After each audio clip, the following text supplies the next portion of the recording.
সাবেক আইনমন্ত্রী আনিসুল হক দুটি দেশের মুদ্রা এবং সাবেক প্রধানমন্ত্রী শেখ হাসিনার বেসরকারি শিল্প ও বিনিয়োগ বিষয়ক উপদেষ্টা সালমান এফ রহমান 12টি দেশের মুদ্রা নিয়ে পালিয়ে যাচ্ছিলেন। নৌপথে পালানোর সময় দুইজনকে গ্রেপ্তারের পর তল্লাশি করে এসব মুদ্রা জব্দ করা হয়। আজ 14 আগস্ট আনিসুল হক ও সালমান এফ রহমানকে আদালতে তুলে রিমান্ড আবেদনে এসব তথ্য জানান মামলার তদন্তকারী কর্মকর্তা ও নিউ মার্কেট থানার উপপরিদর্শক মোহাম্মদ সজীব মিয়া। সালমান এফ রহমানের কাছ থেকে 12,624 মার্কিন ডলার, 620 সুইস ফ্রাঙ্ক, 8,500 দিরহাম, 13 লাখ উজবেকিস্তানি সোম, 11,650 Real, 779 Singaporean dollar, 150 British pound, 1,321 euro, 50,000 টাকা, 6,230 ভুটানি গুলট্রাম, 1,000 ভারতীয় রুপি, 3,320 থাইল্যান্ডের বাত মুদ্রা জব্দ করা হয়েছে। পাশাপাশি সালমান এফ রহমানের কাছ থেকে সবুজ রঙের 5টি ও কূটনৈতিক একটি পাসপোর্ট পাওয়া গেছে।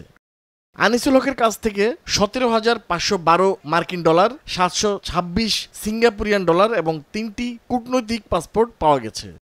আজ 14 আগস্ট সন্ধ্যা 6:20 দিকে পুলিশ, বিজিবি ও সেনাবাহিনীর কঠোর নিরাপত্তার মধ্য দিয়ে আদালত চত্বরে আনা হয় দুই আসামিকে। সন্ধ্যা 6:55 দিকে তাদের আদালতের এজলাসে উঠানো হয়। এরপর শুনানি হয়েছে।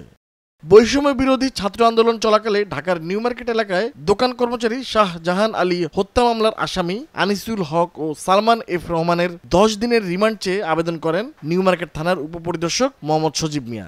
আজ সন্ধ্যায় শুনানি শেষে ঢাকার মেট্রোপলিটন ম্যাজিস্ট্রেট মামুনুর রশিদের আদালত আনিসুল হক ও সালমান এফ রহমানকে 10 দিনের রিমান্ডে পাঠানোর আদেশ দিয়েছে। তবে রিমান্ড শুনানির সময় আদালতে আসামিদের পক্ষে কোনো আইনজীবী ছিলেন না।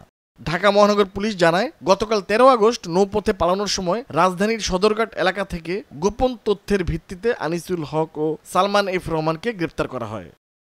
গত 16 জুলাই কোটা আন্দোলন চলাকালে নিউ মার্কেট এলাকায় শাহজাহান আলী নিহতের পর তার মা আয়েশা বেগম একটি মামলা দায়ের করেন। এতে অজ্ঞাতনামাদের আসামি করা হয়। এই মামলাতেই আনিসুল হক ও সালমান এফ রহমানকে গ্রেপ্তার দেখানো হয়েছে। একাদশ জাতীয় সংসদ নির্বাচনে আওয়ামী লীগ সরকার গঠনের পর প্রধানমন্ত্রী শেখ হাসিনার বেসরকারি শিল্প ও বিনিয়োগ বিষয়ক উপদেষ্টা পদে নিয়োগ পান ঢাকা 1 আসনের সাবেক সংসদ সদস্য ও শিল্পপতি সালমান এফ রহমান। দ্বাদশ সংসদ নির্বাচনের পরও তাকে একই পদে বহাল রাখা হয়। 2014 সালে দশম সংসদ নির্বাচনে ব্রাহ্মণবাড়িয়া 4 আসন থেকে নির্বাচন করে আওয়ামী লীগের সংসদ সদস্য নির্বাচিত হন আনিসুল হক। ওই মেয়াদেই তাকে আইনমন্ত্রীর দায়িত্ব দেয় সরকার। এরপর থেকে গত 5 আগস্ট পর্যন্ত তিনি আইনমন্ত্রীর পদেই ছিলেন।